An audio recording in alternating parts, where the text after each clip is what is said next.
نامێقێکێک لە قەڵەمە دیارەکانی نێودنیای ئەدەبیات و نێودنیای شعر بە خۆشحاڵیەوە لە شاری کەرکووک وا دیارە بە بڵێن خوێندنەوەیەکی تایبەت بۆ بەشێک لە شعرەکانی ئەم شاعیرە دیارە بە ئەنجامەگەێنێت و کەسانێکی زۆر لە کەسانی ئاسایی و هەروە لە نووسەران و لە ئەدیبانیش لە نێو ئەم چالاکیەیە بەشدار بوون.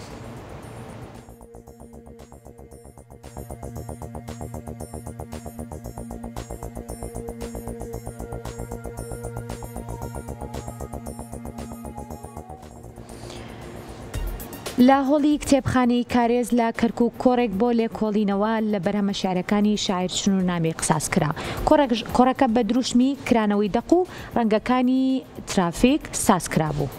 لەلایەن نووسەر عەلی شێخ عومەر لێکۆڵینەوەیەک لەسەر بەرهەمە شعرەکانی شاعیر چنوورنامیق پێشکەش کرا، پاشان شاعیر گوزەرێکی بەناو شعرەکانیدا کرد. لەلایەن ئامادەبوانیشەوە بیرروڕا دەربارەی لێکۆڵینەوەکە کرا.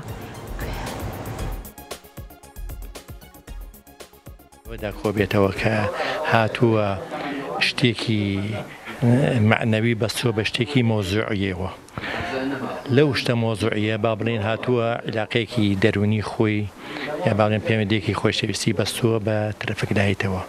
ترەفەکلایەت وەک ئەزانی سیستەمێکی مۆزوعیە لەسەر سێ شت ڕەهەندی ئیشەکە بە ئاگابوون، ئەو ڕەنگانەی بە ئاگابوون، تێپەڕی، وەستان. ئەم سێ ڕەهەندە ئیشەکە. ئەم هاتووە پەیوەندی خۆشەویستی بەستووە بەم ترەفەکلایەتەوە.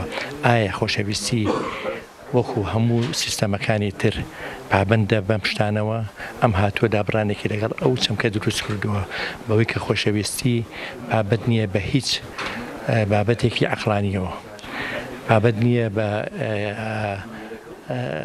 یاساکانی ترەفەکلایەتەوە. یان بۆ نمونە هەنێ جار کەسێک ینی دوو دڵدار کە ئیشارەتی وەستانت پێدا، بەڵام معنە ناوەکێکی معنای هاتنە، معنای هاتن بۆ پێڵێ. ئەنجا ئەم هاتووە لەو چەمکە ئیشەکە لە چەمکەیە لە وەتەرێ زۆر حەساسی داوە کە ڕەهەندەکانی خۆشەویستی پڕ تەمومژە، ئاڵۆزە، پەیوەندی نییە بەشتی عەقلانیەوە، پەیوەندی نییە بەشتی عەقلانیەوە. ئێمە هەر دەقێک جیاوازی دروستکە لەگەڵ شتی باو، لەگەڵ شتی باو جیاوازی دروست کات، مفارقەیەکمان بداتێ، پارادۆکسێ دروست کات، ئەو دەقا لای وەرگر ئەمێنێتەوە، وەرگر جێنشینی نیو دەقەکە ئەکات کە جێنشینی نیو دەقەکە بوو کاردانەوەی ئەبێت. وەرگرە توانێت بۆ شایەکانی دەق بڕکاتەوە لە ڕێگای بەکارهێنانی کرانەوەی جومگەکانی دەق، کەشفکردنی ئەو ڕێگەزانی کە بەکاری هێناوە. بۆ نمونە ئەم سێ ڕێگەزی بەکارهێناوە، سێ کارێکتر، یەکێکیان پیاوە، ئەوەی دیکە یەکێکیان ئافرەتە، ئەوەی دیکەیان پیاوە، ئەوەی دیکەیان مناڵە. ئێمە هاتوونە ئەو ڕەهەندە بەستومانە بە شتێکی مێژوویەوە کە با بڵێن لە بیدای شارستانێتیەوە کچ